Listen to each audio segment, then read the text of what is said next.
দিতে হবে।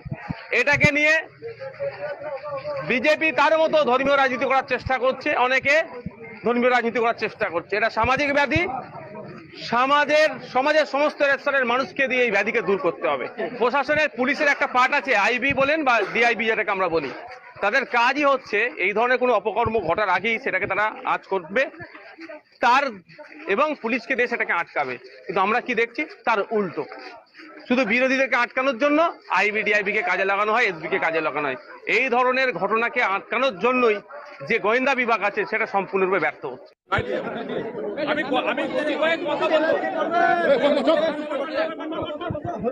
আপনারা যদি একটু চুপ করেন তাহলে আমি গুটি কয়েক কথা বলবো। আমি ওখান থেকে প্রায় 170 কিলোমিটার দূর থেকে আমি এসেছি এখানে।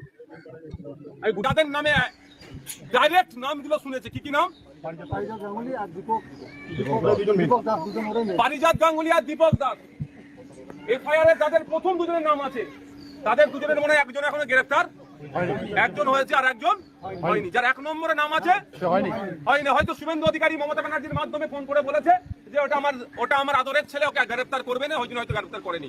বলে যাচ্ছে আমি 1 সপ্তাহ টাইম দিচ্ছি, যদি ওই কালপিটটাকে না গ্রেফতার করে তাহলে এর জবাব আমরা গণতান্ত্রিক প্রক্রিয়াতে দেবো। 1 সপ্তাহ টাইম দিচ্ছি, প্রশাসনকে সময় দিতে হবে। প্রশাসন আমাদের চাইবো আমরা, তারা ন্যায় করবে।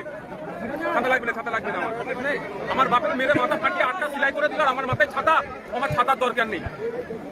তা আমাদেরকে মাথায় রাখতে হবে, যারা ধর্মীয় উন্মাদনা ছড়িয়ে এলাকার মানুষকে উত্তপ্ত করার চেষ্টা করছে, এই সামাজিক ব্যাধিকে আমরা সমাজের সকল স্তরের মানুষকে নিয়ে প্রতিহত করব। এদের বাংলাকে ঠাঁই দেব না।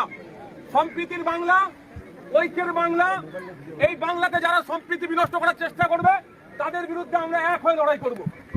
যে জাতিরই মানুষ হোক না কেন, যেই বর্ণেরই মানুষ হোক না কেন, আমাদের পাশাপাশি অবস্থানকে যারা নষ্ট করতে চাইছে তাদের বিরুদ্ধে আমরা এক হয়ে লড়াই করব। তাই আমি অনুরোধ করব, কারো পাতা ফাঁদে আপনারা পা দেবেন না। আমরা দেখছি কি কি সেকশন দিয়েছে, আমি আমার উকিলের সাথে কথা বলবো। সেকশন যদি অ্যাড করার দরকার হয়, প্রয়োজনে সেকশন অ্যাড করার জন্য আমি কোর্টে যাব, আপনাদের বলে যাচ্ছি।